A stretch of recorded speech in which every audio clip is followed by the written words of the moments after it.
नाज़रीन अस्सलाम वालेकुम। सफ़ा ऑनलाइन के ख़ास प्रोग्राम मुज़ाकरा को लेकर हाजिर हूँ, आपका मेज़बान मुनव्वर सुल्तान। आज हम बात कर रहे हैं उन सवालात के बारे में जो सवालात हमें कहीं ना कहीं पेश आते हैं बिरादरान वतन से गुफ्तगू करते वक्त। उन सवालात में एक अहम सवाल ये है कि ये बात की जाती है कि अगर ईश्वर है, खुदा है, तो वो दिखाई क्यों नहीं देता। यानी जो चीज़ हमें दिखाई न दे उसको हम कैसे माने। खासतौर पे आज जब साइंस की बात होती है, अक्ल की बात होती है, तो हम हर चीज़ को अक्ल की कसौटी पे परखने की कोशिश करते हैं। इस हवाले से ये सवाल बहुत अहम है कि ईश्वर और खुदा हमें दिखाई क्यों नहीं देता। इसका जवाब हम जानना चाहेंगे हमारे आज के मेहमान जनाब ज़ियाउल अमीन नदवी साहब से, जिनका गैर मुस्लिमों की जो मजहबी किताबें हैं, ख़ासतौर पे वेद, गीता, इन सब का उन्होंने मुताला किया है। बरह रास्त इन किताबों को वो पढ़ते हैं और समझते हैं कि इस बारे में हकीकत क्या है और इसको कैसे समझाया जा सकता है। तो मौलाना, जो हमारा सवाल है वो ये कि जो एतराज़ आता है कि खुदा हमें दिखाई नहीं देता तो हम खुदा को क्यों कर माने, इसका जवाब कैसे दिया जा सकता है और ऐसे लोगों को कैसे समझाया जा सकता है? अल्हम्दुलिल्लाह, इसका इस तरह के सवाल बारहा किए गए हैं और उसका जवाब दिया और लोग मुतमईन भी हुए। उसकी वजह यह है कि अगर माना जाए तो दिखना चाहिए, ऐसा नहीं। क्या ये जरूरी है कि जिस चीज को माने उसको देखें? नहीं। हवा है, हवा दिखाई नहीं देती है, लेकिन हम हवा को मानते हैं, उसको महसूस किया जाता है। कमर में दर्द होता है, बदन में दर्द होता है, हम दवा लेते हैं, डॉक्टर ये नहीं पूछता है कि दर्द दिखाओ जी, बगैर देखे हुए। तो ये क्या है कि कुछ चीजें ऐसी हैं कि जिसका दिखना जरूरी नहीं है, महसूस करना। महसूस होती है वो चीज, दिखती नहीं है। अलबत्ता कुरान के अंदर भी मौजूद है कि ला तुदरिकुहुल अब्सार, कि तुम्हारी आंखें उस स्वामी को नहीं देख सकती। ऐसे ही उपनिषद के अंदर मौजूद है, कठोपनिषद के अंदर अध्याय नंबर 3 बलि नंबर 3 में है कि न समदिर से तिष्ठति रूपमस्या न चक्षुषा पश्यति कश्चनैनम, कि संसार की आंखें उस स्वामी को नहीं देख सकती। तो एक चीज तो ये है। अब रही बात ये कि हवा दिखाई नहीं देती है, तो उसकी वजह ये भी है कि हमारा काम भी चले और हवा दिखाई न दे। अगर हवा दिखाई देती तो हम सबके सब अंधे होते, क्योंकि जो चीज दिखती है उसके बाद वाली चीज छुप जाती है। जैसे ये मैं चश्मा पहने हुए, गलास नजर नहीं आ रहा है, जब इस पर कुछ दाग बैठेगा तब नजर आएगा। और अगर वो दाग नजर आने लगे तो फिर बात की चीज नजर ना आए। और इस चश्मे के गिलास और हमारी आंख के बीच में जो दूरी है, जो जगह खाली है, वहां क्या है? तो हवा है। तो अगर हवा होती तो हम अंधे होते। तो इस एतबार से उस परमेश्वर ने हवा को बनाया है कि हमारा काम भी हो जाए और दिक्कत पेश ना आए। एक चीज तो ये। दूसरी चीज ये है कि वो दिखाई क्यों नहीं देता। हमें जो यहाँ भेजा गया है ये दारुल इम्तिहान है। अगर वो हमें दिखता ही तो फिर इम्तिहान किस बात का? हमें तो यहाँ के बाद हम उसको बगैर देखे मान लें और उसके बाद फिर हमें वहां उसका बदला मिलेगा। जिन्होंने इनकार किया उनको उसका बदला मिलेगा, जिन्होंने इकरार किया, जिन्होंने स्वीकार किया, उन्हें स्वर्ग के वो अधिकारी बनेंगे। ये एग्जाम है, एग्जाम हॉल है।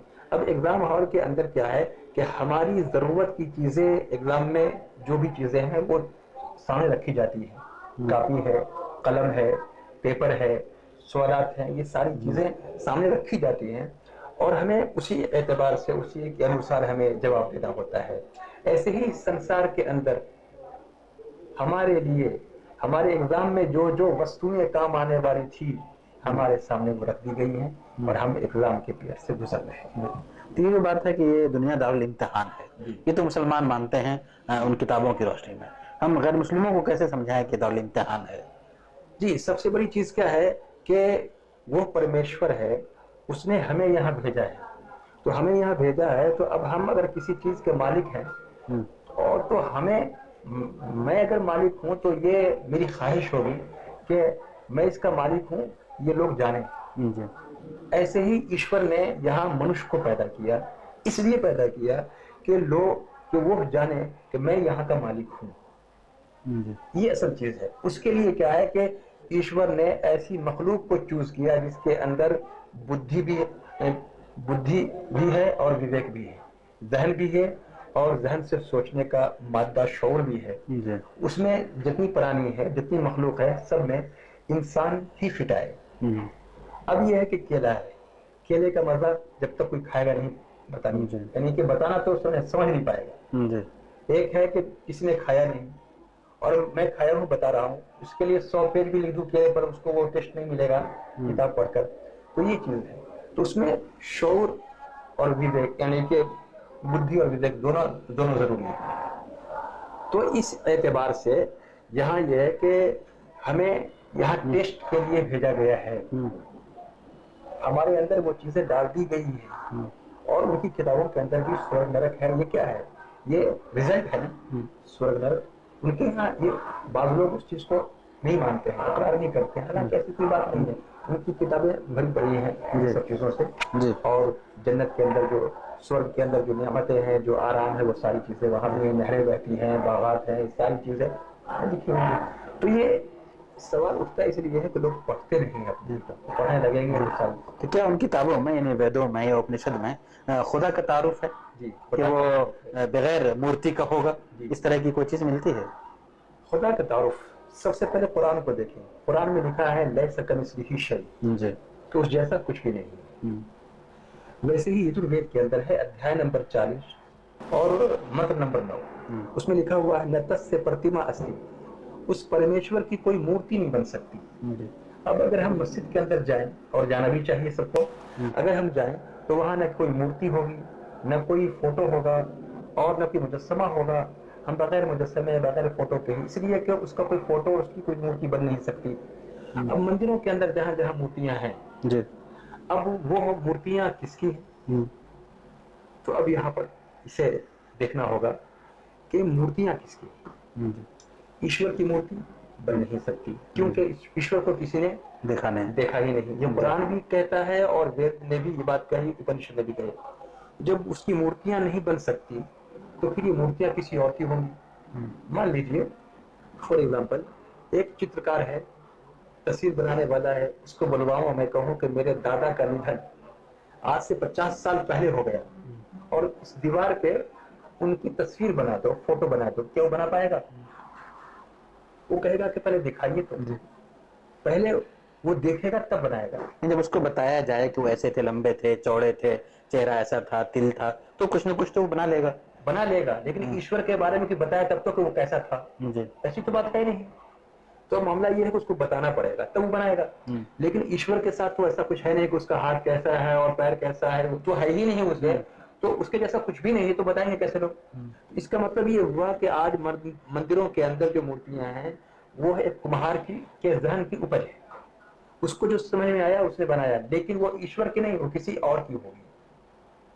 ये एक मैटर है। दूसरी बात ये है कि एक पंडित जी से हमारी बात हुई कि आप मूर्ति की पूजा क्यों करते हो? उन्होंने कहा कि हमारा जो जहन है वो बटा हुआ रहता है, तो जब पूजा पाठ करते हैं तो अपने जहन को एक मूर्ति पे एकत्र करते हैं और उसके बाद उसको ईश्वर की तरफ फेर देते हैं। तो अब सबसे बड़ी बात यह है कि यहाँ एकत्र करने की बात है, तो ये तो बात समझ नहीं आती है कि ये जो मूर्ति है ये कुम्हार ने बनाया है और उस पर हम एकत्र करते हैं, क्यों ना हम ईश्वर की बनाई हुई मूर्ति पर, इसी पर एकत्र करें और उस पर फेर दें। ये एक मामला है, एक बहाना है। एक पंडित जिससे हमारी बातचीत हुई तो उनसे मैंने पूछा कि आप मूर्ति की पूजा क्यों करते हैं? तो उन्होंने कहा कि ये जो मूर्ति है ये किसी देवी या देवता की मूर्ति है। तो देवी और देवता ये ईश्वर का पहचान कराने वाले हैं, परिचय कराने वाले हैं, तो ये इनकी कृपा है, इस कृपा में हम इनकी पूजा करते हैं। तो मैंने उनसे पूछा कि आपका घर कहाँ है? तो उन्होंने बताया कि मेरा घर, एक नाम रख लिया समस्तीपुर, कि मेरा घर समस्तीपुर है। तो मैंने उनसे पूछा कि मान लीजिए आपने वैशाली एक्सप्रेस का टिकट दिल्ली तक का लिया है, टाइम के अनुसार आप स्टेशन आ गए, इंक्वायरी ऑफिस में जाकर देखते हैं कुर्सी खाली है, अब आप ट्रेन के बारे में किससे पूछेंगे? उन्होंने कहा पुलिस से पूछूंगा। तो मैंने कहा कि मान लीजिए पुलिस ने कह दिया कि